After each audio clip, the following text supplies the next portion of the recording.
Welcome to Health Plus program. Today we're going to Dayanand Medical College and Hospital, Ludhiana, biggest hospital in North India. Shri Sunil Kant Munjal is the president of the DMC Managing Society. Shri Vipan Gupta, secretary. Shri Sanjeev Arora, vice president. Shri Sudarshan Sharma, vice president. Shri Prem Kumar Gupta, vice president. Shri Mukesh Kumar, treasurer. Shri Rishi Raj Sharma, joint secretary of DMC Managing Society. The institution has an imposing complex of modern buildings and is equipped with all kinds of modern facilities for providing excellent care to patients and training to undergraduate and postgraduate students. All the clinical departments along with the diagnostic laboratories provide round-the-clock service at the campus. Our team talked to Dr. Vikas Makkad, MBBS MD Medicine, DM Nephrology, Professor and Head Department of Nephrology, DMCH, Ludhiana. Doctor Vikas ji, आपका स्वागत है हमारे special show में। क्या कहना चाहेंगे कि ये हॉस्पिटल जो कि एक आस्था का केंद्र बना हुआ है उन पेशेंट्स के लिए जो किसी भी बीमारी से ग्रस्त हैं और किडनी के लिए खास तौर पर यहाँ पर एक अलग से यूनिट है?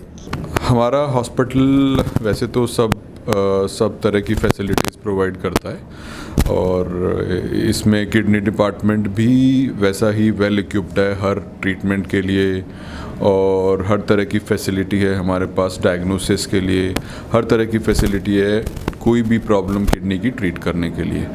तो स्टार्टिंग से लेके जब किडनी की प्रॉब्लम स्टार्ट होती है, जैसे कि हम जानते हैं कि किडनी की प्रॉब्लम का सबसे जो कॉमन मुख्य कारण है वो डायबिटीज़ और हाइपरटेंशन है। तो डायबिटीज़ और हाइपरटेंशन जब किसी भी पेशेंट को होती है तो इनिशियल स्टेजेस में किडनी की प्रॉब्लम का पता करना बहुत ज़रूरी हो जाता है ताकि उसकी स्टेज आगे बढ़ ना सके।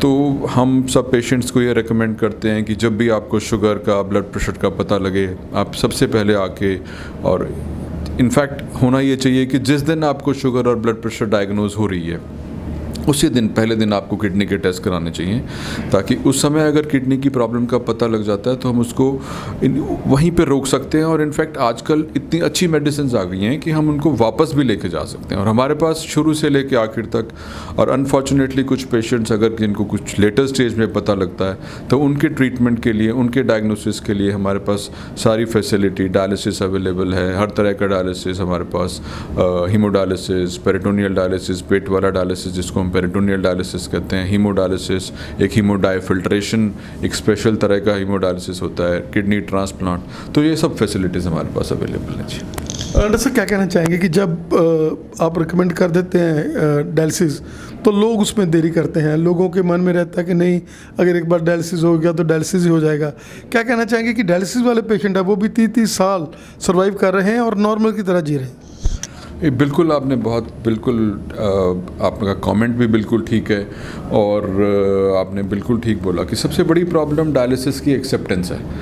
अब हम लोगों ने देखा है कि अगर हम पेशेंट्स को बोलें कि आपकी किडनी ख़राब हो चुकी है और आपको डायलिसिस की ज़रूरत है, तो रूटीनली क्या रहता है कि पेशेंट एक्सेप्ट नहीं करता है कि ये प्रॉब्लम है।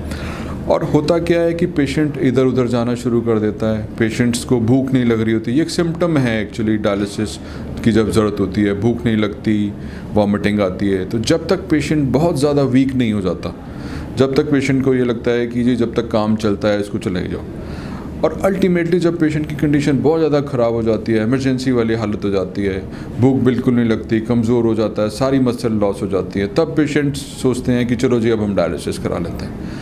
और उस स्टेज पे डायलिसिस की एक्सेप्टेंस और डायलिसिस की जो बॉडी टॉलरेट करने की जो शक्ति है वो सब ख़त्म हो चुकी होती है। तो अल्टीमेटली क्या रहता है कि नाम ये आ जाता है कि जी जब हमने डायलिसिस शुरू किया तो डायलिसिस की वजह से पेशेंट को प्रॉब्लम हो गई। बट अनफॉर्चुनेटली चीज़ ये है कि जब डॉक्टर आपको रेकमेंड करे, जब पेशेंट की बॉडी हेल्दी हो, तब आपको डायलिसिस स्टार्ट इनिशिएट करना चाहिए रादर देन कि उसको लेट करें जब तक कि पेशेंट को बहुत ज़्यादा प्रॉब्लम नहीं आ जाती, इमरजेंसी नहीं आ जाती। तो ये बड़ा कॉमन मिसकॉन्सेप्शन है और ये बड़ी कॉमन चीज़ है जो हम रूटीन में देखते हैं जी। और पेशेंट के सर्वाइवल की जहाँ तक आपने बात करी, बहुत अच्छा सर्वाइवल है जी आजकल, बहुत अच्छी तरीके का डायलिसिस अवेलेबल है। तो हमारे पास 10 साल 15 साल के भी पेशेंट्स हैं जो डायलिसिस पे चल रहे हैं जी। डॉक्टर साहब, अगर हम बात कर लें डीएमसी हॉस्पिटल की, जिसमें अगर कोई भी चारा नहीं चलता, किसी कैंसर की वजह से, कोई और प्रॉब्लम की वजह से किडनी दोनों ही ख़राब हैं, तो यहाँ ट्रांसप्लांट की भी सुविधा है? हाँ बिल्कुल, ट्रांसप्लांट जो है हमारे पास कभी से चल रहा है, बहुत सालों से हमारे पास ट्रांसप्लांट की फैसिलिटी अवेलेबल है।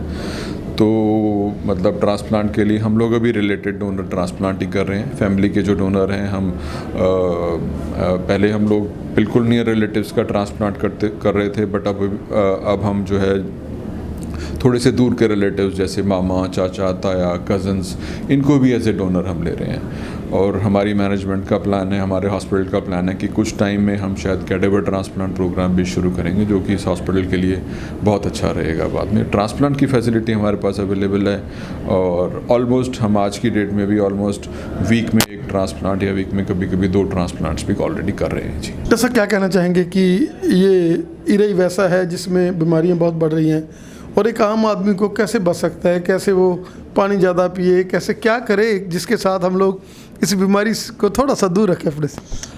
देखो, सबसे इम्पॉर्टेंट बात मैंने बताई कि इसका सबसे इम्पॉर्टेंट कारण जो है शुगर है और ब्लड प्रेशर है।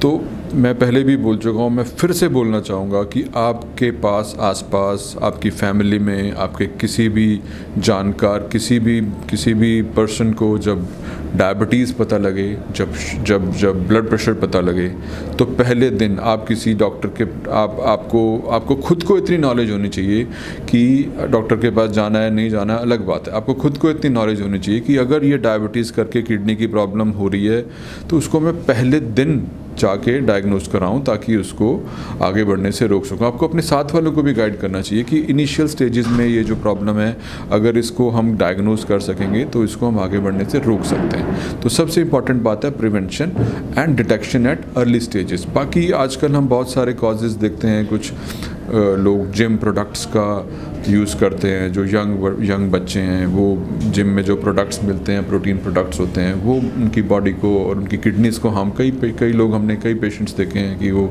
स्टीरॉयड्स और प्रोटीन इनटेक बहुत ज़्यादा अननेचुरल लेते हैं, तो उसकी वजह से किडनी की प्रॉब्लम बढ़ जाती है। कुछ कंजेनाइटल प्रॉब्लम्स होती हैं, उनको तो चलो हम बहुत ज़्यादा कुछ कर नहीं सकते, बट अर्ली स्टेज पे डिटेक्शन जो है हर प्रॉब्लम के लिए उतना ही इफेक्टिव है और हमें और उसको आगे बढ़ने से, इसलिए इसके अर्ली स्टेज में डिटेक्शन करने के बाद हम रोक सकते हैं, स्लो कर सकते हैं।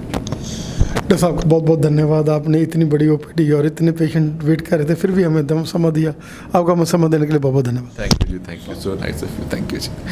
आपका धन्यवाद, आपने एक क्वेश्चन जो बहुत इंपॉर्टेंट क्वेश्चन रेज़ किए। इनफैक्ट मैं टाइम टू टाइम सब सारे लोगों को, जनरल पब्लिक को मैसेज देना चाहूँगा कि आप मतलब किडनी की प्रॉब्लम को हम जितना प्रिवेंट कर सकें, डायलिसिस की स्टेज पे पेशेंट को जाने से रोक सकें, यही हमारा सबसे अच्छा मोटिव है और यही सबसे अच्छा हमारा सोसाइटी को कंट्रीब्यूशन रहेगा जी। Thank you.